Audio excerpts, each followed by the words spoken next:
A propósito de esto, con Nancy Arellano, ya nos acompaña, ella es venezolana, activista por los derechos migratorios, fundadora de Vene Activa. Nos acompaña ya. ¿Cómo estás, Nancy? ¿Qué tal? Porque no debemos de perder de vista que la crisis migratoria venezolana es una crisis humanitaria, acaso la más dura que nuestra región viene tratando de solucionar, aunque la palabra solucionar es ahora lo que se quiere, pero es una situación que, digamos, requiere un consenso de naciones que no existe, ¿no? Y se habla de más de 7 millones de venezolanos ahora que han tenido que dejar su país buscando un futuro que en él no encuentran. ¿Qué hacer con ellos? 6 millones en la región, ¿no? Nancy, ¿cómo estás? Buenos días, gracias por acompañarnos. Es un tema muy complejo, probablemente solamente atinemos a tocar algunos puntos superficiales en esta conversación, pero es importante volverlos a poner en el debate público. Coméntanos tú, ¿qué hacer con lo que está pasando al sur, entre Perú y Chile? ¿Qué soluciones puede haber a esta situación? Sí, bueno, en efecto, Martín, es un problema complejo. Estamos hablando de que no es un problema nuevo tampoco. Estamos hablando de que hay ya, digamos, que un conocimiento por parte de los países de la diáspora. Lo que ha quedado muy claro es que mientras no haya procesos apegados al principio de realidad de cómo se está dando la movilidad humana en la región y decisiones que tienen que ser concertadas en la región, por eso se creó en su momento el proceso de Quito, por ejemplo, para concertar medidas. Y la verdad es que el proceso no ha cumplido con su mandato de generar soluciones coordinadas. Entonces hay países que han establecido barreras para el tránsito de personas, generando situaciones de irregularidad migratoria. Te doy un ejemplo. En el caso del Ecuador, durante un tiempo ha tenido la barrera de la visa, que solicita o que impone además un costo de $200 para obtener la visa, y exigía además el pasaporte. En el caso venezolano, un pasaporte cuesta 10 veces más que un pasaporte peruano, $320. Entonces, si Perú tiene medidas para favorecer la regularidad migratoria, pero Ecuador sube la barrera, entonces de repente favorece el paso irregular por Ecuador, y cuando las personas van a ingresar a Perú no pueden ingresar de forma regular porque tienen la barrera en Ecuador. Así es. Entonces, ¿qué pasa? O sea, digamos, logísticamente requieres, porque además el CEBAF, que es el pase regular entre Ecuador y Perú, tiene al oficial de migraciones ecuatoriano y a unos pasos el peruano. Entonces necesitas dejar un país de manera legal para ingresar al otro de manera legal. Y eso entonces, no está sucediendo. Colombia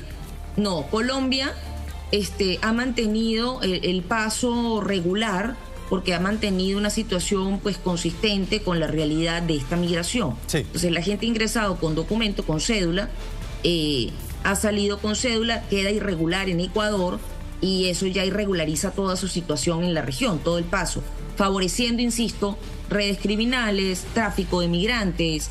Estas redes de tráfico de migrantes también corren los riesgos de favorecer las redes de trata de personas. Entonces, por lo que tú señalas, la propuesta de un corredor humanitario entre Chile y Venezuela sería la solución más viable, y por tanto se requiere consenso de todos los países que estén en el camino. Perú, Ecuador, Colombia. Es la solución formal más viable para los migrantes con voluntad de retorno. Pero no podemos olvidar que estamos hablando de personas y estamos hablando de que tiene que haber la voluntad de las personas, y no puede haber, por ejemplo, un temor fundado de retorno al país de origen, porque ahí ya se configura otra situación. Se configura la situación de personas que deberían calificar para refugio, por ejemplo.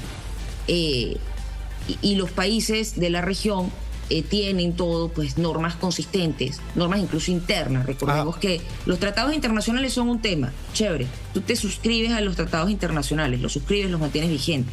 Pero además hay una expresión en la normativa nacional, como bien señalabas tú al principio, donde cada uno de los países soberanamente ha decidido su política migratoria. Y en muchos casos lo que se ha pedido por parte de las organizaciones de venezolanos es que se respete el espíritu de las políticas migratorias de los países.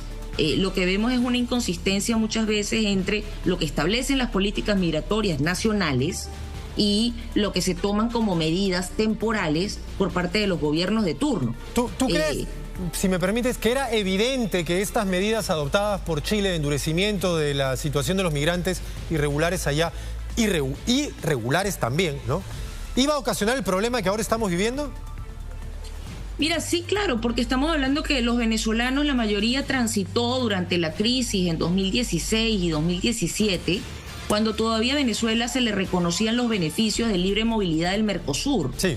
No es un tema de que haya habido, digamos, una medida que favorecía el ingreso libre de las personas por la crisis. No, es porque justamente en los acuerdos de movilidad regional y en los acuerdos de integración regional se mantenía la libre movilidad de personas, así como de mercancías, así como beneficios arancelarios, etcétera, etcétera, etcétera. El único país al que se le pide visado en la región y se le exige el uso de pasaporte es a Venezuela.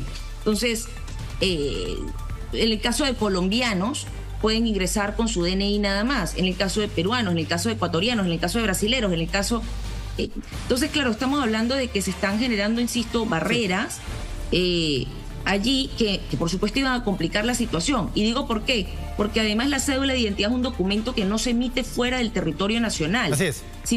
Si ingresan personas con una cédula de identidad que tiene una vigencia de 10 años, sabes muy bien que no la va a poder actualizar en el territorio, que si la pierde no va a poder sustituirla.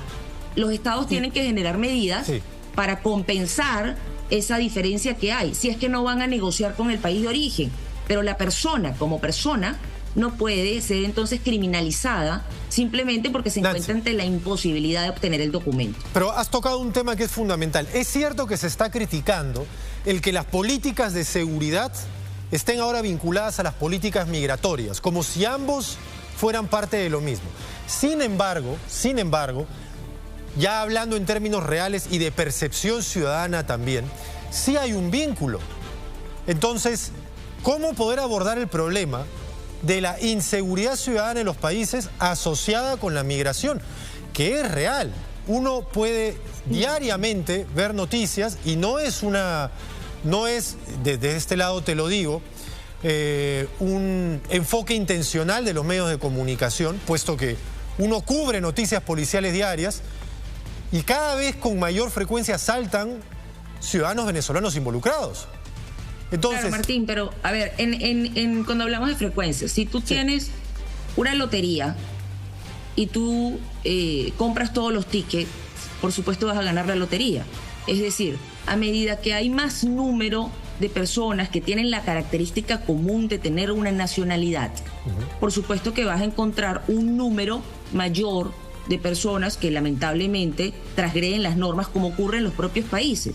Es decir, si nosotros empezamos a tener mayor población en Ica y se cuatriplica la población, por supuesto que va a pasar Ica a tener de 100 personas delincuentes a tener 1000 personas delincuentes, porque crece la población. Si además los medios empiezan a tomar los datos específicos de los delitos cometidos en Ica, va a subir la percepción de que hay más delincuentes de Ica. O sea, estamos hablando de que si los venezolanos fuésemos un departamento en el Perú, seríamos el 4º departamento más grande. ¿Cuántos venezolanos hay en este momento que se pueda registrar entre regulares e irregulares en Perú? Se estima que hay entre 1.100.000 y 1.500.000. La primera cifra es producto de la prescripción migratoria en migraciones. La segunda es la cifra de R4B, que es la plataforma de Naciones Unidas. Bueno, sin duda es un número relevante. Es un número inmenso. 1,5 millones es el departamento de Arequipa. 1,5 millones. Entonces, cuando hablamos de delitos o hablamos de personas denunciadas, en denunciadas hablamos que hay 2.400 denunciadas para el 2022. No te estoy hablando que son culpables, son denunciadas. Si me voy a las cifras de Arequipa, son casi 4 veces más en número. Entonces, relativamente, cuando yo mido por cada 100.000 habitantes, la cifra es en la nacional es 20% menos que la media nacional. Entonces estamos hablando que esta característica específica de la nacionalidad no es definitoria de un comportamiento colectivo. Sin duda no. Sin duda. Pero la recurrencia, por supuesto que va a aumentar porque tienes más nacionales, tienes más personas con esta característica. Y por ello es fundamental que se regularice su situación en Perú. Totalmente de acuerdo. ¿Qué te parecen las normas dictadas por el gobierno esta semana, que han sido 4? Algunas de ellas, por supuesto, sujetas a críticas, pero otras, como la necesidad de regularizar a los inmigrantes, eso es urgente. Es fundamental.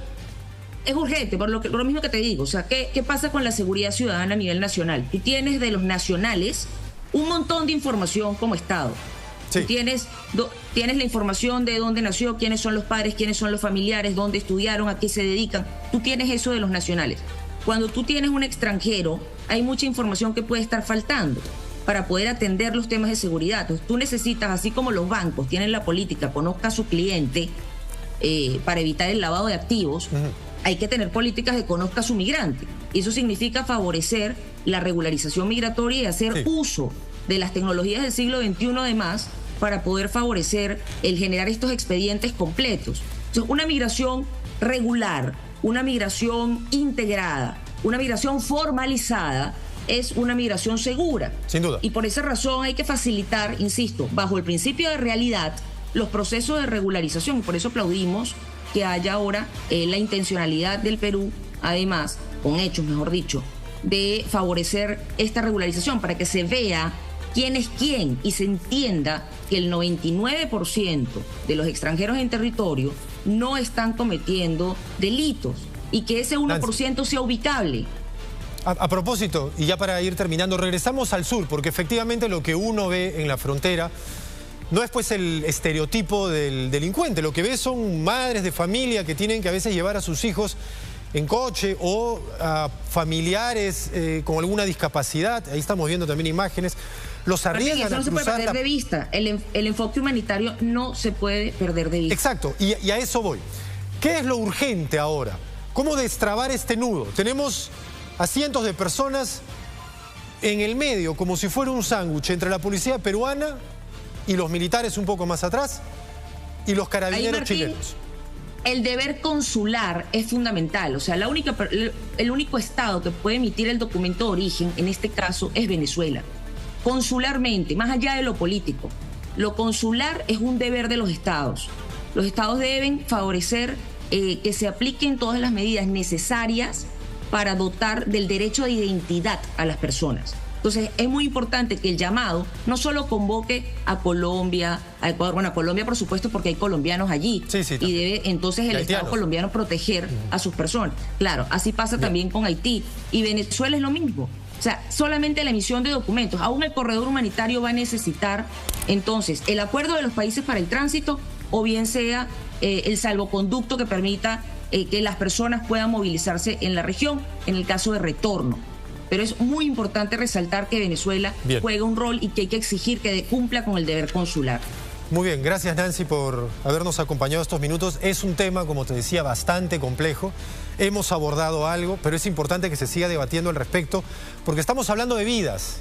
Estamos hablando de que por absoluta humanidad deberíamos encontrar una solución para que no tengamos gente languideciendo en el desierto, a la espera de ser atendidos, principalmente, como tú señalas, por las autoridades de su país de origen. Es decir, hasta ahora nuestro reportero allá no nos ha informado sobre la presencia de nadie del consulado venezolano que debería estar ahí tratando de regularizar en lo posible la situación de sus connacionales para que con la documentación correspondiente acaso sea viable la posibilidad de tener un corredor humanitario que les permita a aquellos que quieren regresar salir de Chile e ir a Venezuela, y a aquellos que no, encontrar una vía para que puedan ser migrantes regulares en el país en el que decidan estar. Gracias nuevamente.